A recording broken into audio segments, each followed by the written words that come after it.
नमस्कार, श्रीमती मोहरी देवी तापड़िया कन्या महाविद्यालय जसवंतगढ़ के इस यूट्यूब चैनल पर वक्ता हनुमान महसम आप सभी विद्यार्थियों का हार्दिक स्वागत और अभिनंदन करता हूं। प्यारे विद्यार्थियों, बीए द्वितीय वर्ष की कक्षा में हिंदी साहित्य विषय के अंतर्गत रीतिकालीन काव्य जो आपका प्रथम प्रश्न पत्र है उसमें कवि मतीराम जी के पदों की व्याख्या हम कर रहे हैं। प्यारे विद्यार्थियों, कवि मतीराम जी के ललित ललाम ग्रंथ में संकलित प्रकृति वर्णन शीर्षक से महत्वपूर्ण पदों की व्याख्या हम करेंगे।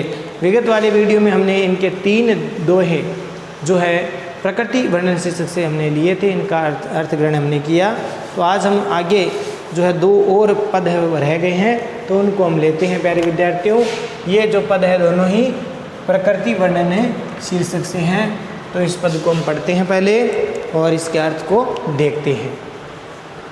कि सुखी सुता पटेल की सूखी ऊखनी पेखी, अब फूली फूली फिरे फूल अरहर देखी। तो प्रकृति का चित्रण इसमें किया गया है। प्यारे विद्यार्थियों, मतीराम जी ने अलग अलग विषयों को लेकर के पद रचना की है। तो अब श्रृंगार सुषमा भी हमने पढ़ा, प्रकृति वर्णन भी, नीति संबंधी, भक्ति संबंधी, ठीक है। राजा सुरजन वंश के राजा दानवीरता का वर्णन भी हमने पढ़ा। अब हम देखते हैं प्यारे विद्यार्थियों प्रकृति वर्णन में इस दोहे को कि सुखी सुता पटेल की सूखी ऊखनी पेखी, अब फूली फूली फिरे फूल अरहर देखी। पहले कुछ शब्दार्थ हम देख लेते हैं। देखिए यहाँ सूखी, सूखी में यमक अलंकार है। प्यारे विद्यार्थियों, इस सूखी का मतलब होता है सूख जाना, अर्थात कमज़ोर होना, या फिर हम इसको कह सकते हैं दुखी होना। सुता पटेल की, पटेल माने किसान, सुता माने बेटी, बेटी और पटेल का अर्थ यहाँ पर किसान से है, किसान। तो किसान की बेटी। सूखी का अर्थ यहाँ पर सूख गई है।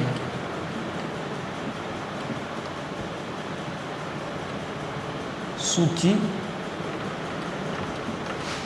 ऊखनी का मतलब गन्ने की फसल,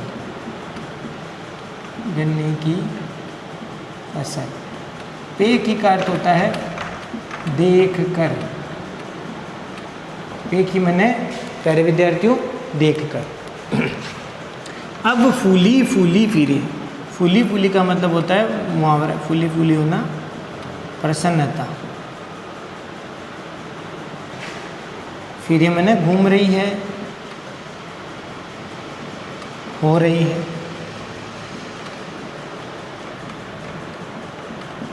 फूल अरहर, फूल का मतलब विकसित, विस्तारित।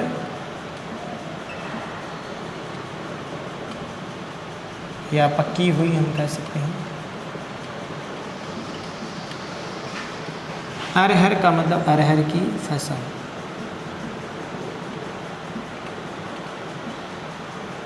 देखिए मैंने देख कर। तो यहाँ पर कोई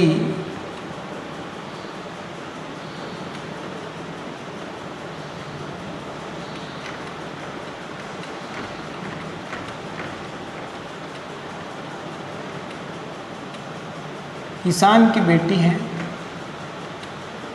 वह प्यारे विद्यार्थियों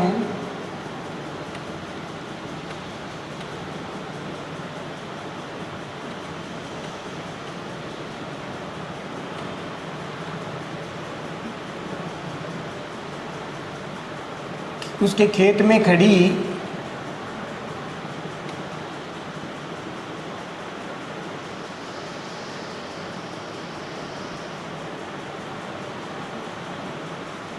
गन्ने की जो फसल है वह क्या हो गई है, सूख गई है। तो गन्ने की फसल सूख गई है, इसके बारे में देखिए हम थोड़ा सा पहले प्रसंग को देख लेते हैं। तो प्रस्तुत पद्यांश या प्रस्तुत दोहा मतीराम जी द्वारा रचित ललित ललाम जो ग्रंथ है उसमें संकलित प्रकृति वर्णन शीर्षक से उद्धृत है। और इसमें कवि मतीराम जी ने पटेल की पुत्री यानी किसान की पुत्री की मन स्थिति का चित्रण है वो किया है। देखिए क्या कहते हैं मतीराम जी कि वो किसान की बेटी जिसको पटेल सुता कहा है, तो किसान की बेटी है वो गन्ने की सूखी फसल को देख करके क्या होती है, सूख गई है, अर्थात कमज़ोर या दुखी हो गई है। ठीक है, समझ में आ गया कि किसान की बेटी अपने खेत में लगे गन्ने की फसल को सूखी होते हुए देख करके, यानी गन्ने की फसल सूख गई है, यह देख करके किसान की बेटी है वो बड़ी दुखी हो गई। ठीक है, तो उसके खेत में गन्ने की फसल थी और वह फसल सूख गई और इस कारण से वह बड़ी दुखी हुई। तो यहाँ सूखी का मतलब सूखी नहीं, दुखी हो गई। अब फूली फूली फिरे फूल अरहर देखी। अब शरद काल में, शरद ऋतु में जो अरहर की फसल है, अरहर की फसल है वो काफ़ी क्या हो गई है, विकसित हो गई।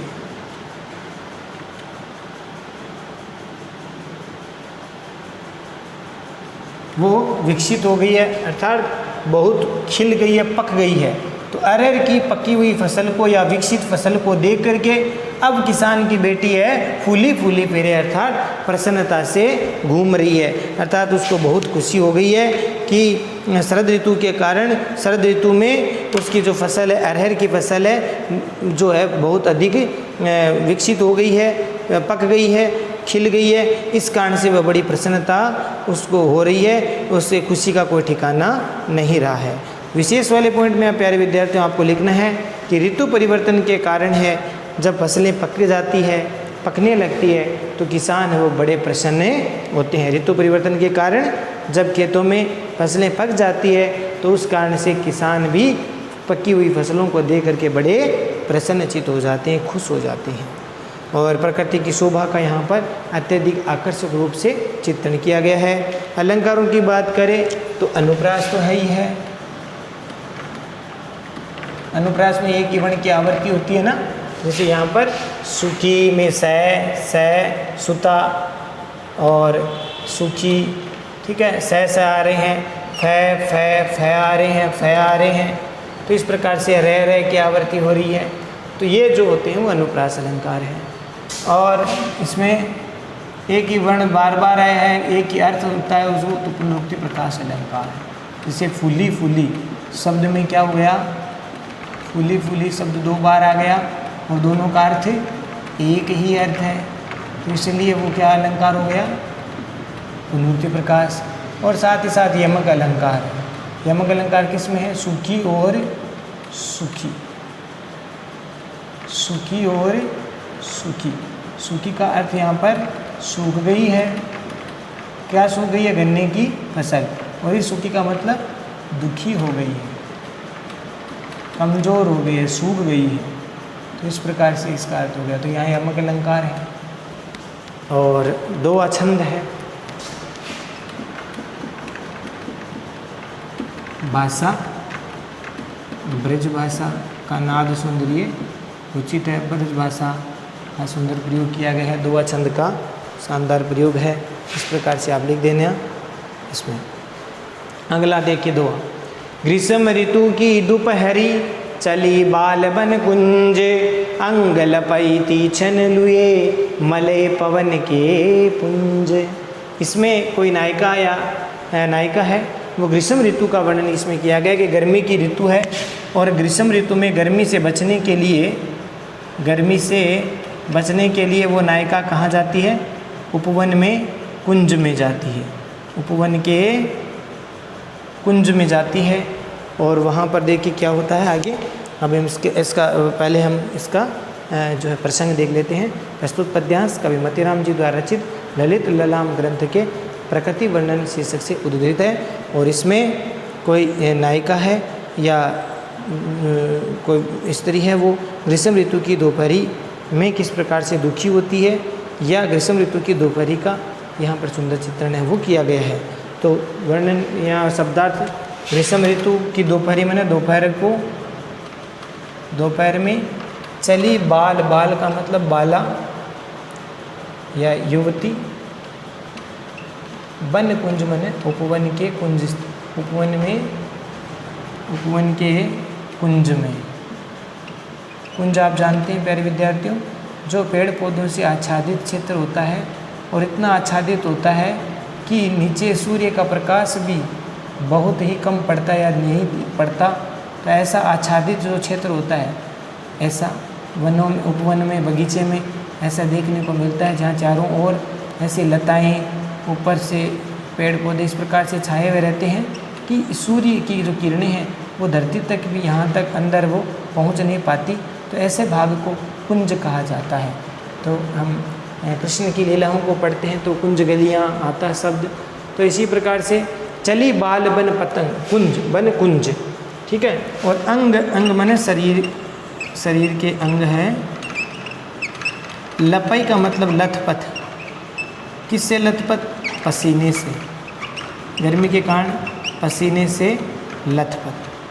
तीक्ष्ण माने तीक्ष्ण, तीखी, गरम।